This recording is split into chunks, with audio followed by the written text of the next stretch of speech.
Wheat didn't feed civilization. It trapped it. Humans didn't choose to farm wheat. Wheat chose to be farmed by humans. And the difference between those two things is the entire story of how the modern world got built on a grain that needed us far more than we ever needed it. Start with what we think we know. The standard version goes something like this.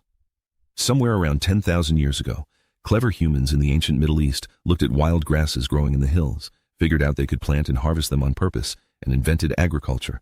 A great leap forward, the birth of civilization, humans in control, finally bending nature to their will. But here is what the bones say.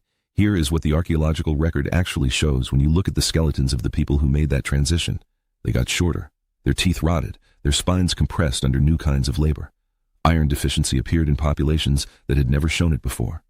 The early farmers of the Fertile Crescent, the region spanning modern-day Turkey, Syria, and Iraq, where wheat was first domesticated around 9500 BCE, were measurably less healthy than the hunter-gatherers who came before them.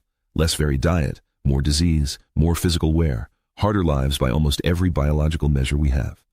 So the question is not, how did humans figure out farming? The real question is, why did they keep doing it once they knew what it cost them? And the answer is, wheat had them. Already. Before they fully understood what was happening. Here is how it worked. Wild einkorn wheat, one of the two original ancestors of every loaf of bread on Earth today, grew across the foothills of the Karakadug Mountains in what is now southeastern Turkey. It grew in dense enough patches that hunter-gatherer bands passing through could collect meaningful amounts of grain with relatively simple tools. A family group could harvest enough wild wheat in 3 weeks to feed themselves for months. That ratio matters.